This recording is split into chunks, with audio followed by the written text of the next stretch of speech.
Vote cast करने का तरीक़ेकार ये है कि आप मोहर आपको जो दी जाती है, आपको एक तो आपका जिसको वो पर्ची जारी होगी जब वहाँ पे, तो वो उसके थंब के ऊपर एक निशान लगाएंगे, लाइन एंड जो कि ख़त्म ना मिटने वाली स्याही होती है, वो अंगूठे पे लग जाती है, ताकि आप किसी भी पोलिंग बूथ पे और पे जाएंगे तो आप देख सकते हैं कि इसके अंगूठे पे ये लगा हुआ है, इसका मतलब इसने वोट पहले कास्ट किया है। सही। और पोलिंग एजेंट्स को ये भी चाहिए कि वो ये देखें कि जिन लोगों ने जो आ रहे हैं वोट करते, कहीं उसने हाथ पे क्रीम तो नहीं लगाई हुई इस जगह पे कि वहाँ पर निशान लगे और उसके बाद थोड़ी देर बाद वो टिश्यू पेपर से उसको क्लीन कर दे आइंदा कहीं और उसने वोट, तो उसको पता लग जाएगा। तो उसको मेक श्योर कि आपका ये क्रीम क्यों लगी हुई है, इसका मतलब है कोई गड़बड़ है, तो उसको आप क्रीम टिश्यू से साफ करवा के फिर लगवाएं, ताकि उसको ये प्रोटेस्ट लॉन्च करें, उनको कहीं इसके हाथ पे क्रीम लगी हुई है, वी डाउट कि ये बाद में मिटा लेगा, ताकि इस पर चिपकेगी नहीं आई। तो वो उसके बाद जब वो जाता है तो उस पोलिंग बूथ के अंदर उसका राइट है, जब वो वोट लगाएगा तो उसको देखना है कि जो स्टैंप दी जाती है, तो स्टैंप की नॉर्मली एक तरफ से वो गोल साइड होती है जहाँ से पकड़ने वाली है, और दूसरी तरफ खाने बने होते हैं, तो जो चौड़ी वाली साइड है उसको लगाना है। बात हमारे जो पढ़े लिखे लोग नहीं होते हैं देहातों में, बाज़ औक़ात वो उल्टी वाली साइड पे मोहर लगा के कर देते हैं, तो वो इनवैलिड वोट तस्वर होगा। तो आपको प्रॉपर वो वाली साइड लगानी है और ये वोट डालते हुए देखना है कि आप एग्जैक्ट जिस वोटर को वोट देना चाहते हैं सही सर, उसके खाने में उसके निशान के ऊपर प्रॉपर तरीके से वो लगाएं, एग्जैक्ट उसके ऊपर लगाएं, एग्जैक्ट उसके ऊपर लगाएं, ताकि वो कहीं आगे पीछे ना हो जाए। कहीं ये ना हो कि वो दो लाइन पे लग जाए या दो कैंडिडेट्स के दरमियान लग जाए, तो फिर वो एक डिस्प्यूटेड वोट बनता है कि वोट ज़ाया होने का खतरा है, ज़ाया होने का खतरा है। तो लिहाजा आप उस डिस्प्यूट पे ना जाइए, एग्जैक्ट जगह पर लगाइए और उसके बाद फूंक मार लें उस पर, ताकि वो खुश्क हो जाए, ड्राई कर लें, उसको ड्राई होने दें। जब वो ड्राई होता है तो इस तरह से फोल्ड करें कि उसके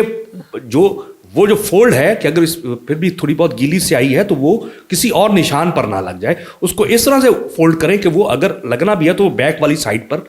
उसके आए, उस तरह फोल्ड करें। और ये भी इंश्योर करें कि आपके उस बैलेट पेपर पे कोई और निशान नहीं लगाना। अगर आपने उस बैलेट पेपर पर कोई और निशान लगाया तो फिर वो बैलेट पेपर जो है वो इनवैलिड डिक्लेयर हो सकता है कि इस पे निशानी लगाई गई है, मार्क लगाया गया है, ताकि इससे कोई शनाख्त कंफर्म कर सके कि मैंने ऐसा वोट डाला। हर पोलिंग बूथ पे हर वोटर को चाहिए कि जब वो अपना पर्ची ले वोट डालने के लिए तो वो देखे कि इस उसके जो बैलेट पेपर है उसके पीछे प्रिजाइडिंग ऑफिसर की मोहर भी लगी होनी चाहिए और प्रिजाइडिंग ऑफिसर के दस्तखत भी होने चाहिए। यानी कि अगर आपने जब अपना प्रोसेस कंप्लीट कर लिया, अगर आपको बैलेट पेपर मिला है लेकिन उसके पीछे प्रिजाइडिंग ऑफिसर का स्टैंप नहीं लगी, या अगर स्टैंप लगी है तो खाली स्टैंप है, दस्तखत नहीं है, तो आप वापस जाइए प्रिजाइडिंग ऑफिसर के, उनका बगैर भाईजान प्रिजाइडिंग ऑफिसर साहब आपने इस पे मोहर नहीं लगी, अगर मोहर लगाई है तो दस्तखत नहीं किए, ये कहनी लाजमी देखे, वरना तो वो ऐसा वोट जो है ज़ाया हो जाएगा। और आप भी मेक श्योर करें, पोलिंग एजेंट भी इस चीज़ पर नज़र रखें कि हर जो है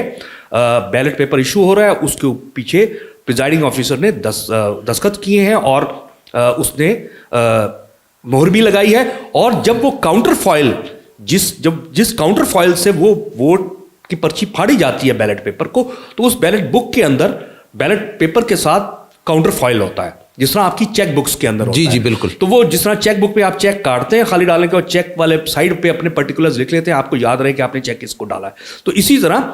वो जो काउंटर फॉइल होता है उस पे भी पर्टिकुलर्स लिखते हैं, उस बंदे का नाम, उसका सीरियल नंबर, वोट नंबर लिखा जाता है, और उसकी पुष्ट पे भी जो है उसका अंगूठा थंब इंप्रेशन लिया जाता है, उसका थंब इंप्रेशन लगाते हैं, ताकि अगर कल कोई दूसरा बंदा को थोड़ी देर बाद आ जाता है और चैलेंज करता है तो वहां से उसकी वेरिफिकेशन हो के ये इसी शख्स को इशू हुआ था।